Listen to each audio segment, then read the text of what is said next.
Afternoon, Chris. Hiya. Welcome to my office. So much nicer than yours. It's so much more expensive as well, and bigger. Got lots of questions for you. Good. The first one is about trials. How do you get a trial? Well, the basic way that 95% or more of players who get scouted and get onto a trial is through a scout. It's a scout coming out and watching a game. And in order to increase your chances of that happening, you need to play at the highest level you can with the best coaching and the best players, but also because scouts will tend to work at the top of the tree in a locality for the best football at any age group. So you increase your chances of being seen by a scout. Some clubs do have open trials and they will advertise them, but to be honest, not many, because you just get a deluge with players and it's a very hit and miss way of going about it. So basically, it's play as high as you can and scouts will find you. Do scouts actually look at 6 and 7 year olds? And if they do, what are you looking for at that age? Yeah, the 6, 7 and 8 are absolutely key recruitment ages, probably rather than any other recruitment age for academies. Because if you can get them in and sign them at under 9, which is the first age you sign them, you have them longer, they're with you, they grow up with you, and you can influence them more. And most of the top players, not all, but most of them, have been in an academy since they were those sorts of ages, So what is it that you're looking for? It's not my area of specialism in scouting. There are some people I know very well who are absolute experts at this pre-academy age, as we call it. But basically you're looking at, can they play? Have they got the technique? Are they comfortable with the ball? Can they use the ball? Can they strike a ball? And also, can they move? Are they physically literate? Have they got good movement, good agility? So you're looking for that combination of technique and physicality that means they can affect games at a young age. Not so much obviously any of the tactical stuff or being aware of other players. That can come later down the line. It's the basic technique and physicality.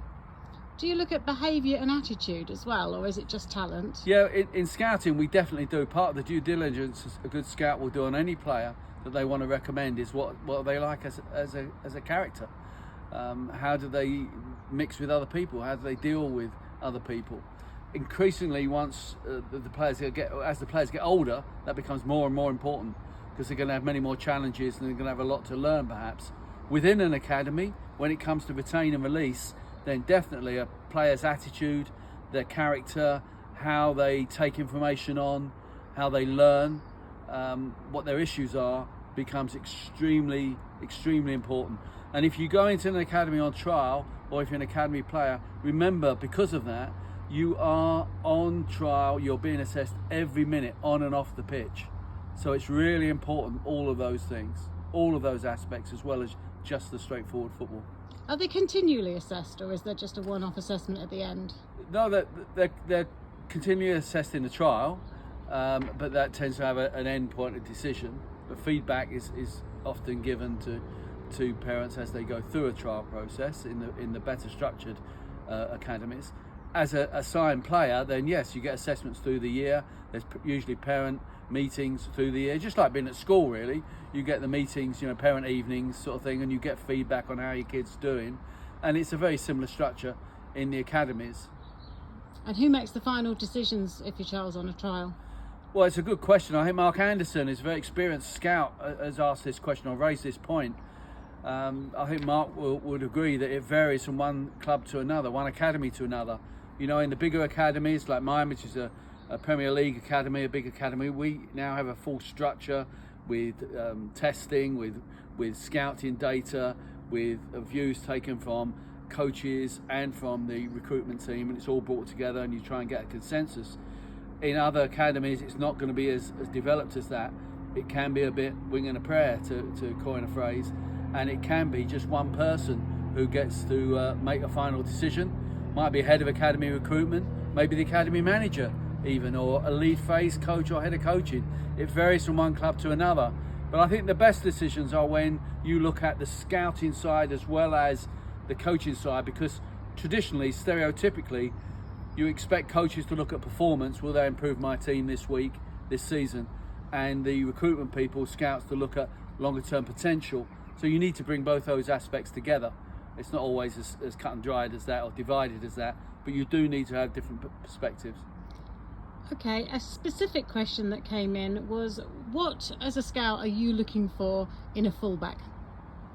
Right, well, every position has its own requirements and attributes, and like everything about scouting, it's a matter of opinion. But the full answer, people will have to wait until my book, The Scouting Game, comes out in about a year's time, because that looks at all of these things in depth. But also I've written positional profiles for every position of what a good fullback will do, a good midfielder, and so on. And so the full answer is in there. But to not avoid the question, the quick answer where fullback is concerned is, for an ideal fullback who's going to play left back in a 4, then you want someone who can attack as well as defend. You want someone who's good at carrying the ball and good at crossing and has good touch. But you also want someone who can win one-to-ones, who understands their position in respect to the centre back. And throughout, you want pace in a fullback in the modern game. Absolutely prerequisite. Thanks. We've got some questions about actually being in an academy. So if a child gets a place in an academy, but they're unhappy, can they just leave and go somewhere else? Well, yes, they can, in the sense that, you know, you're not imprisoned in an academy, and parents will need to be speaking to coaches and need to have that dialogue going. But if it gets to the end of a season, depending on ages, you're registered as a player in the academy for 1 or 2 years. And at the end of the registration period, there is an opportunity for parents to say, well, we want to look at other options, you know, we want to go elsewhere.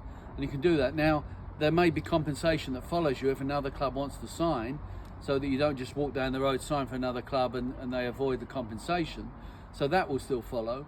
If a player is released, then there's not usually compensation. But yeah, of course, if a kid is unhappy, that conversation needs to be had sooner rather than later, with the coaches and the parents getting together, finding out what's it about. No one wants a kid to be unhappy. They'll all have their ups and downs, as we all do, but it is supposed to be a positive experience overall, and everyone will try and work to make it so. How can parents help a player who seems to have lost confidence by being in an academy? Well, the first thing is that every player will lose confidence at one time or another. A striker might have a barren spell. The great Jimmy Greaves, who's the best goal scorer that I've ever seen, once said that he had a barren spell himself, and he was a magnificent goal scorer. He said it was the worst 10 minutes of his life. But sadly, for the rest of us, they can last a bit longer. So you will have times when you lose form, but parents just need to encourage their kids, remind them that form is temporary, class is permanent, and so they need to keep going. They need to focus on the process, work hard in every minute of every training session, work hard in the games, do what your coaches want you to do, get the basics of your game going. You know, if your passes are going astray, well, shorten the passes, make them 5-10 meters instead of trying to hit the Hollywood passes. So back to basics and trust in talent and keep it going. And coaches will be on the same wavelength, I'm sure. Okay, so COVID must have had a massive impact on football players, and is it over now for kids that have come out of COVID and they sort of feel like they're too old for an academy, they've missed their chance? Well, you're certainly right that it's affected everybody, every athlete, every kid, probably educationally. You know, you're a former teacher and you'll know that better than me, and in your gymnastics work you will see it in gymnastics where kids have missed out on some training. It was a big lump of their lives and their development that has been adversely affected. So yes, of course it's affected them, but it's affected them all to one extent or another. And of course some who were just coming up to decisions, although the end of registrations were delayed to try and take that into account, or they might have just been going in on trial and then everything came to a halt. Yes, of course they've been badly affected, but there's no need to be despondent about it. You know, the game is not over. The final whistle definitely hasn't gone on their opportunities, because kids get signed, players get signed at academy and into the professional game at all ages. You know, 16, 18, 20, in their 20s. You see it still happening now. So the basic approach is still the same. Play as high as you can, get the best coaching, play with the best players, work hard, and you will be found. Let's go back to scouting now. Can you remind us of the course that was free that you mentioned? Yes, this is the FA Talent ID Level 1 course, and you'll find that on fa.com and the learning pages, and it's online and it's free to everybody, and it's a great start in the qualifications. The FA's talent ID, various levels are the industry standard. They have a problem with their level 2s at the moment. It must be said there's a huge backlog of people wanting to do it. I guess part of that might be because of COVID, but they are trying to get to grips with that, I understand, so they should be more available and nearer to everybody over this season, let's hope anyway. So yeah, those qualification, that level 1 talent ID on the FAE.com site is a good starting point, but it is just a starting point. It's a fairly basic course, but it's there. So I've done that, say. I haven't, obviously. You should. I should, and I probably could. Yes. Because I hear it all day long. What else could you do, though? Yeah. So you need to practice, like anything else. So write reports on players and build up a portfolio of reports on players in different circumstances. You can do it off TV, although it's better to do it live in many respects. Strengths and weaknesses of players, identify them. Again, in my book, The Scouting Game, which is out in a year, then there's a lot more detail on how to do that, and also about the whole career pathway for scouts as well. Okay, are most positions part-time? Yeah, they are in scouting. You wouldn't come into scouting expecting, to make your fortunes. Let's be honest about that. A lot of the smaller clubs only have volunteer scouts, or at best they might get expenses. Then you might go to the level where some clubs will pay you a fee to cover a game, 40, 50 quid, something like that. But then there are part-time jobs on contracts. They might be a few £100 a month, but they are part-time. They're on that stepping stone and they suit a lot of people. The full-time jobs, there's not many full-time scouting jobs. They're hard to get. They start at about 30, 40 grand, I would think, again, depending on the level of the academy or the club. It's only at the higher reaches, the senior managerial positions within the recruitment world, that the money really begins to pay back the effort and the work and the professionalism of the scout. Thanks. So finally, lots of parents asking about agents and where would they find one? Yep, well, if you're coming up to the year in which your child is 16, you can formally have an agent from the 1st of January in that year. And so how do you find that agent? Well, the best way is to speak to other parents, perhaps parents of kids a bit older than yours, who have got agents.